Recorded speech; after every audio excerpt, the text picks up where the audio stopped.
understanding the archetypes in Magic. We're going to go over how the archetypes actually work, chart it out graphically so it makes sense to you.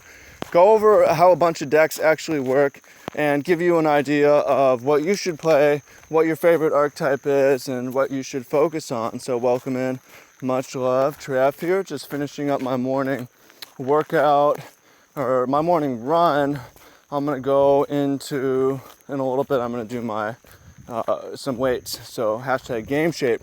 But I wanna share something useful, I wanna do something good, and I wanna talk about archetype identity in Magic in a way that is really easy to understand. And those of you wondering, this is from the Deck Mastery ebook. There may be a link in the description or not. If not, you can get it at mtgtraining.com/deckmastery, mtgtraining.com/deckmastery. A lot of people have had it and liked it. If you don't want to get it now, that's fine too. I'll make it useful and helpful so you don't necessarily have to have it. Okay, so basically in Magic, we hear about aggro, we hear about combo, we hear about mid-range.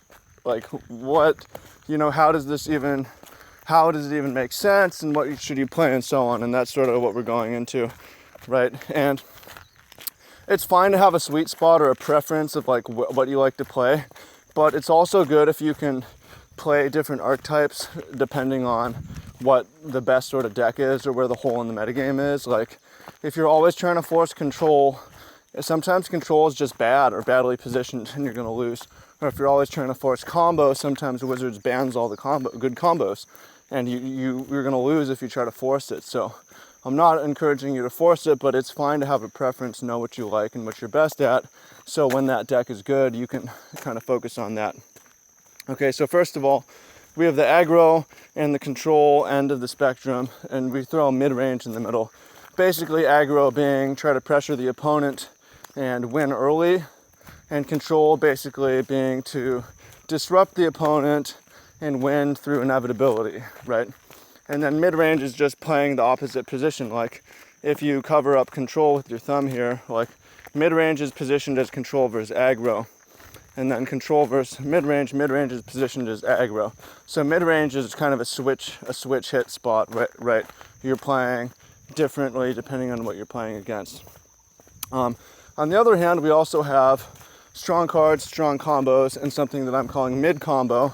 Not a lot of people use this phrase, but we have mid-range, we have mid-combo. So strong cards, you're just trying to play with the most powerful, your Jund, your Abzan, just the strongest available cards. And strong combos is like all your cards are fucking terrible on their own, but if you're able to combine them together in a certain way, you'll win on the spot. And then mid-combo is a little bit of both. Either you have really strong cards that actually work really well together, or you have insane combo, but the cards are decent individually, right? So you can also play the switch, like versus a strong card deck, like versus Jund or something like that. If you want, you can combo over them or through them. Or if you're versus another combo deck, you can actually play more of the strong card game, right? So it's, again, you're switching. And then it makes sense to graph these together. Throw strong cards on the left, strong combos on the right, aggro on top, control on the bottom, right? So those are useful descriptors, but it's going to be better just to throw it on the map, right? So for instance, the All-in Goblins deck, I've played a lot on my channel. It's definitely all super aggro. It's trying to win to start the game. It's also, a lot of the cards are pretty fucking bad on their own, but if you vomit it all out together, the right combo to start the game, then you can win. So it's a strong card, it's a strong combo, it's an aggro combo deck, right? Definitely not control, definitely not strong cards, right? Like Infect fits into here.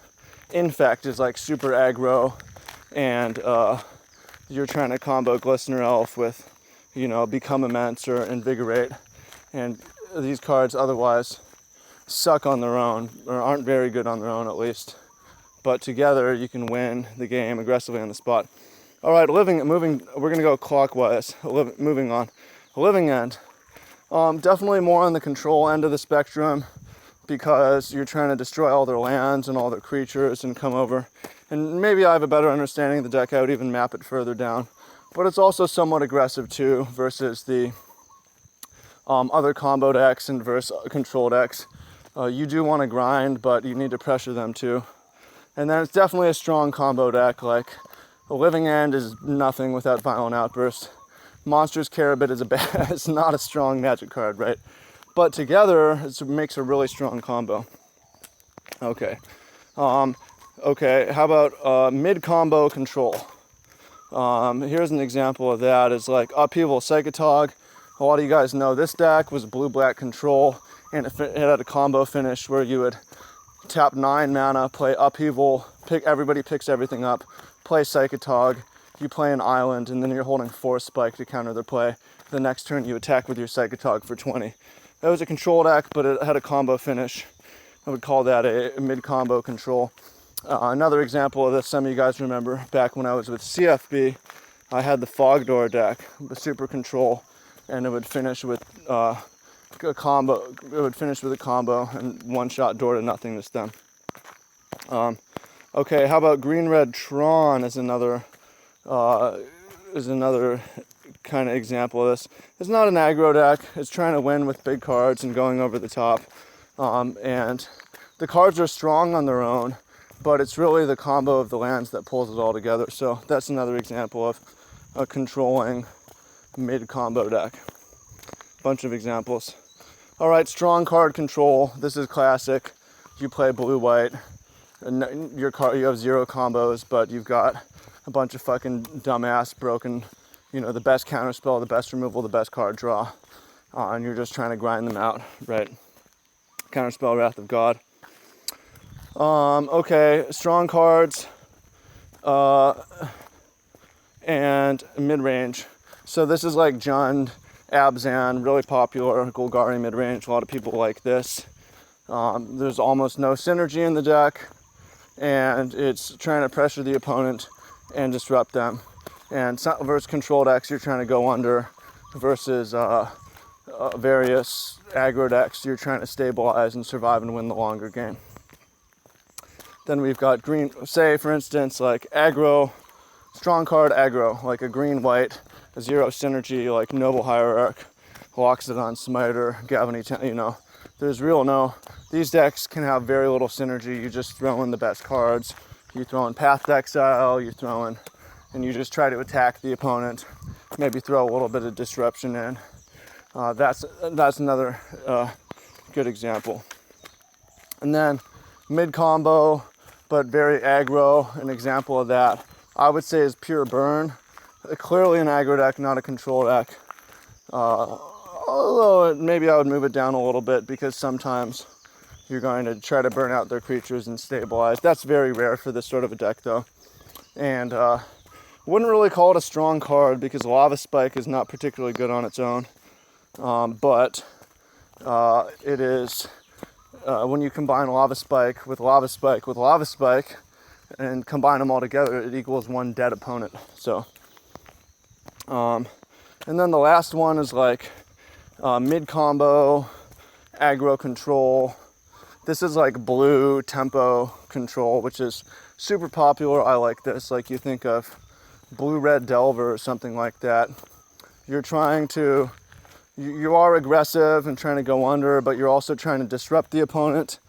And you're comboing stuff like Delver of Secrets with Brainstorm, Snapcaster Mage with Lightning Bolt, and your cards are definitely fairly strong on their own, but you play a lot of commons, and but they work really well together. So that's basically understanding of this graphically, and I find it to be really helpful. And we could go deeper. I didn't do this in the book, but like look at how different spots match up against each other positionally, like something on the bottom left versus something on the bottom or the top right, how that would work out. I don't really have plans for a sequel, but that would be a cool thing to look at. For you made it all the way to the end here. It'd be cool to hear from you what sort of, what your preferred archetype is, if anything. I really like kind of, I like combos. I also like control, you know, living end. That's kind of my sweet spot, but I'm willing to play whatever, you know. I played pure control to get back on the Pro Tour. I played Hazoret, super pure aggro, strong cards to my best Pro Tour finish. And then I played some control, you know, I played a few archetypes this season. I really didn't play any combo, and I probably should have, like I could have done well with Saheeli. No, I did play Marvel and Utrecht. I didn't do that well though. Anyways, yeah, this is kind of my sweet spot out here. I like aggro control. I like strong combos. But again, I played a lot on the left side of the graph this season. So I'd like to hear from you, you know, where you would put your own sweet spot. That'd be cool to hear if you found this useful as well. I appreciate that, and look forward to hearing from you soon. Much love. Take care. Appreciate you, everything that you do, and have a great, great day.